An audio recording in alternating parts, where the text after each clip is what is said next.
అధికార వికేంద్రీకరణ సిఆర్డీఏ రద్దు బిల్లులపై హైకోర్టు స్టే విధించింది. గవర్నర్ గెజిట్ అమలును తాత్కాలికంగా నిలిపివేయాలని ఆదేశించింది. ఆగస్టు 14 వరకు స్టే వర్తిస్తుందని హైకోర్టు స్పష్టం చేసింది.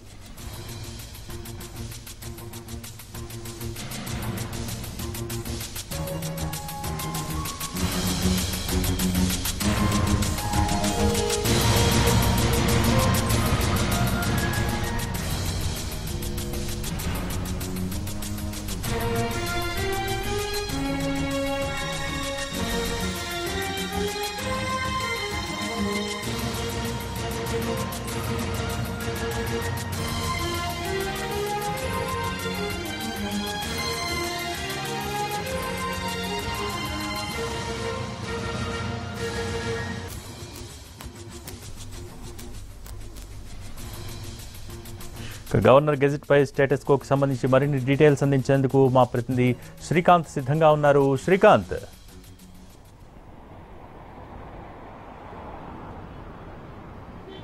అధికార వికేంద్రీకరణ బిల్లుకు సంబంధించి గవర్నర్ ఆమోదం తెలిపిన నేపథ్యంలో రాజధాని ప్రాంతానికి సంబంధించిన రైతులందరూ కూడా దాని మీద స్టే ఇవ్వాలని చెప్పి హైకోర్టులో కూడా పిటిషన్ దాఖలు చేశారు. దీంతో పాటుగా సిఆర్డీఏ రద్దు చేస్తూ దాఖలైన పిటిషన్, దాన్ని సవాలు చేస్తూ వేసిన బిల్లుకు సంబంధించి కూడా ఈ రోజున లంచ్ మోషన్ పిటిషన్ మీద అయితే హైకోర్టులో విచారణ కూడా జరిగింది. విచారణకు సంబంధించి కీలకంగా రాజధాని రైతులు ప్రస్తుతం అనేక కోర్టు కేసులు కూడా పెండింగ్ లో ఉన్నాయి. ఆ కోర్టు కేసులు పెండింగ్ లో ఉన్న సమయంలోనే ఈ బిల్లుల్ని ఆమోదించి అధికార వికేంద్రీకరణ బిల్లుని, అదేవిధంగా సిఆర్డీఏ రద్దుకు సంబంధించిన బిల్లు, ఈ రెండు బిల్లుల్ని కూడా గవర్నర్ ఆమోదం తెలిపారు. కాబట్టి న్యాయస్థానంలో ఒకవైపున బిల్లులు పెండింగ్ ఉన్నాయి. గతంలో రాజధానికి సంబంధించి భూములన్నీ కూడా ప్రభుత్వానికి ఇచ్చామన్న పలు అంశాలకు సంబంధించి కూడా న్యాయస్థానంలో కేసులు వేశాము. మరోవైపు ఇదంతా పెండింగ్ లో ఉండగానే సెలెక్ట్ కమిటీకి కూడా మరోవైపు దీనికి సంబంధించి మండలిలో ఆమోదం జరగలేదు, సెలెక్ట్ కమిటీ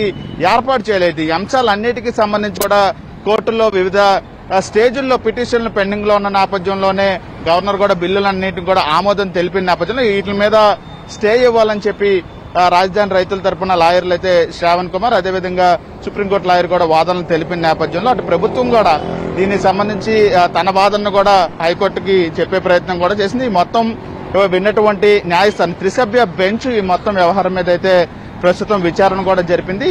ఆగస్టు 14వ తారీఖు వరకు యథాతథ స్థితిని కొనసాగించాలి అంటే స్టేటస్ కో ఉత్తర్వులను అయితే ప్రస్తుతం జారీ చేస్తూ ఆదేశాలు కూడా జారీ చేసింది. ప్రభుత్వాన్ని ఈ మొత్తం అంశానికి సంబంధించి బిల్లులు ఏ దశలో ఉన్నాయి, ఏ పరిస్థితుల్లో ఆమోదించాల్సిన పరిస్థితి అంటే గవర్నర్కు పంపించాల్సిన అవసరం, అదేవిధంగా సెలెక్ట్ కమిటీ మొత్తం విషయం మీద రిప్లై కౌంటర్లు ప్రభుత్వం దాఖలు చేయాలని చెప్పైతే హైకోర్టు ఆదేశాలు ఇచ్చిన నేపథ్యంలో తదుపరి విచారణని ఆగస్టు 14వ తారీఖుకి వాయిదా వేస్తూ హైకోర్టు త్రిసభ్య బెంచ్ ఆదేశాలు ఇచ్చింది. మరోవైపు ప్రస్తుతం ఉన్న ఏదైతే పరిస్థితి ఉందో బిల్లులకు సంబంధించి ఆ యథాతథ పరిస్థితిని స్టేటస్ కో రూపంలో ఆదేశాలు ఇస్తూ అలాగే ఉంచాలని ఆదేశాలు ఇచ్చింది. మరోవైపు 2 రోజులు అంటే ఆగస్టు 6వ తారీఖును కూడా హైకోర్టులో కీలక పిటిషన్లు రాజధాని అంశానికి సంబంధించి అనేక పిటిషన్లకు సంబంధించి కూడా కీలక విచారణ కూడా జరపబోతుంది. ఈ నేపథ్యంలో స్టేటస్ కో ఉత్తర్వులు జారీ చేయడానికి సంబంధించి అయితే త్రిసభ్య బెంచ్ స్పష్టమైన ఆదేశాలు ఇచ్చిన నేపథ్యంలో ప్రభుత్వం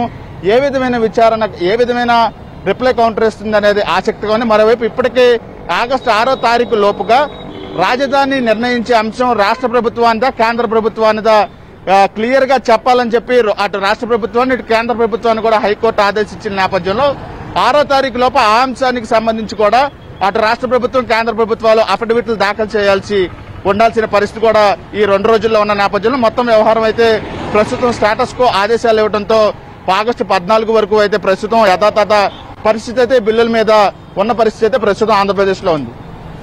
అయితే శ్రీకాంత్, ఎప్పుడైతే గవర్నర్ గెజిట్ రిలీజ్ అయిందో అప్పటి నుంచి కూడా ప్రభుత్వం చకచకా పావులు కదుపుతోంది. ఈ నెల 16న సీఎం విశాఖలో జగన్ శంకుస్థాపన చేస్తారంటూ కూడా కొంత సమాచారం అందుతున్న నేపథ్యంలో మరోవైపు అప్డేట్ చూస్తే కనుక హైకోర్టు స్టేటస్ కో ఇటువంటివన్నీ జరుగుతున్న తరుణంలో ప్రభుత్వ వర్గాలు ఏమంటున్నాయి?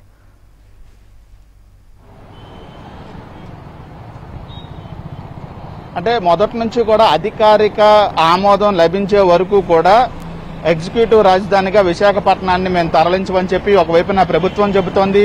మరోవైపు సచివాలయ సంఘం ఉద్యోగులు కూడా మొన్న ఇంప్లీడ్ పిటిషన్ కూడా దాఖలు చేశారు.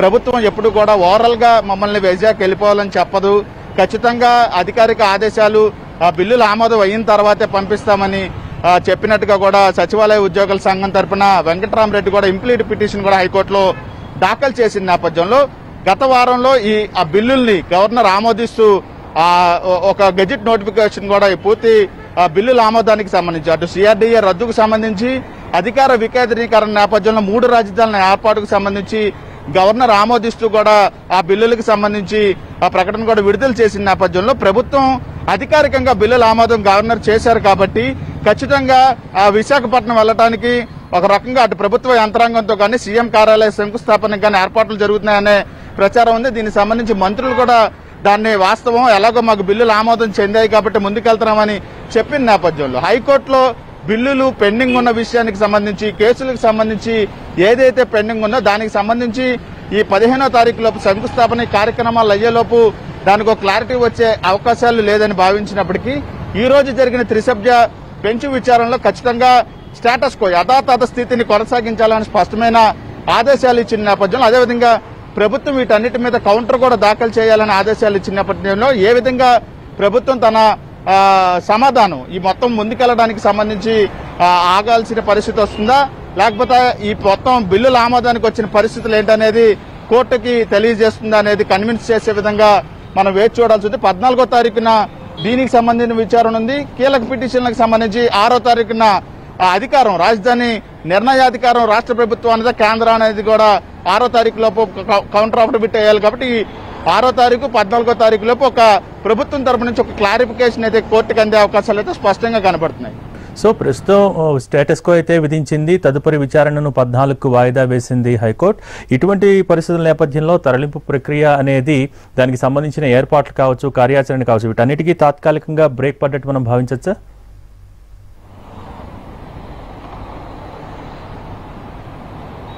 అంటే ప్రభుత్వం హైకోర్టుకి ఇచ్చే ఆ కౌంటర్ అఫిడవిట్కి సంబంధించి కోర్టు ఏ విధంగా స్పందిస్తుంది అనేది తెలిసే వరకు కూడా ప్రస్తుతానికైతే తాత్కాలికంగా యథాతథ స్థితిని కొనసాగించాల్సిన పరిస్థితి అయితే ఖచ్చితంగా కనపడుతోంది. ఎందుకంటే బిల్లుల ఆమోదం జరిగితేనే క్యాపిటల్స్ ని ఈ 3 రాజధానుల ఏర్పాటుకు సంబంధించి బిల్లుల ఆమోదం అయిన వెంటనే 3 రాజధానులుగా ప్రభుత్వం అధికారికంగా మంత్రులు కూడా చెప్పిన నేపథ్యంలో ప్రస్తుతం ఆ బిల్లుల ఆమోదాన్ని యథాతథ స్థితికి ఉంచాలని చెప్పిన నేపథ్యంలో 14 రోజులు ఇంకా 10 రోజుల సమయం ఉంది కాబట్టి అప్పటి వరకు కూడా రాజధాని తరలింపుకు సంబంధించిన ప్రక్రియ ఏమన్నా ఉంటే దాన్ని అయితే అధికారికంగా ప్రభుత్వం కదిలించడానికి అవకాశాలు లేకుండా అయితే హైకోర్టు అయితే ఈ రోజున ఆదేశాలు ఇచ్చింది కాబట్టి ఈ లోపుగా 6వ తారీఖు లోపుగా కూడా ఒక కౌంటర్ అఫిడవిట్ రాజధాని ఏర్పాటుకు సంబంధించి ప్రభుత్వం దాఖలు చేస్తుంది కాబట్టి 14వ తారీఖు ఈ కేసుకు సంబంధించి స్టేటస్ కో ఉత్తర్వులు అమల్లో ఉంటాయి కాబట్టి అప్పటి వరకు అయితే రాష్ట్ర ప్రభుత్వం అధికారికంగా దీనికి సంబంధించి చర్యలు తీసుకొని రాజధానికి సంబంధించి ముందుకెళ్లడానికి అవకాశాలు చాలా తక్కువగా అయితే కనపడుతుంది. ఎందుకంటే మళ్ళీ కోర్టు ధిక్కరణ కింద వెళ్లకుండా ఉండాలంటే మాత్రం ఖచ్చితంగా స్టేటస్ కోని అమలు చేయాల్సిన పరిస్థితి అయితే ప్రస్తుతం కనబడుతోంది ప్రభుత్వం మీద. సో ప్రస్తుతం స్టేటస్ కో నేపథ్యంలో ప్రస్తుతం తరలింపుకు సంబంధించి సముచిత కారణాలు అయితే చెప్పాల్సిన అవసరం ఉంటుంది. ప్రభుత్వం వేసే కౌంటర్ అఫిడవిట్లో ఎటువంటి ముఖ్యమైన అంశాలను ప్రస్తావించే అవకాశాలుంటాయి?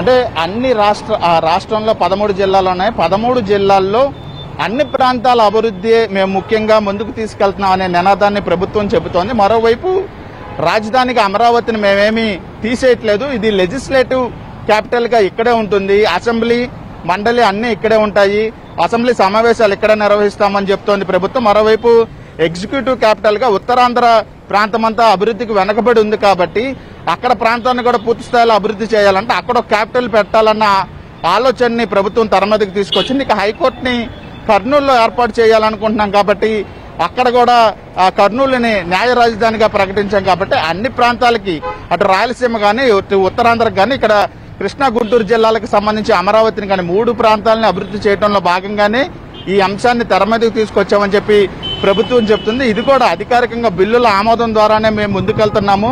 దీనికి సరైన కారణాలు కూడా వేర్వేరు ప్రాంతాల సమతుల్యత, అన్ని ప్రాంతాలు అభివృద్ధి చెందడం, గతంలో హైకోర్టుకు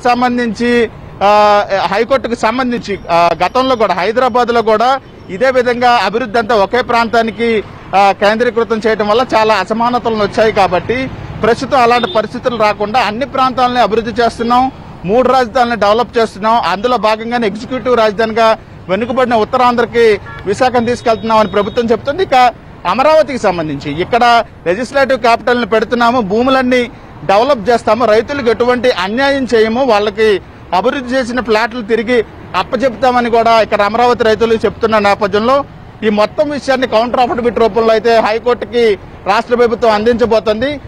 3 రాజధానుల ఏర్పాటు, విశాఖకి ఎగ్జిక్యూటివ్ క్యాపిటల్ ని తీసుకెళ్లడానికి అవసరాలు అనే విషయాలన్నింటినీ కూడా కూలంకుషంగా ప్రభుత్వం హైకోర్టుకి ఇవ్వబోతున్న అఫిడవిట్లో చెప్పే అవకాశాలు అయితే స్పష్టంగా ఉన్నాయి. Bhogi. Okay, thank you Srikanth.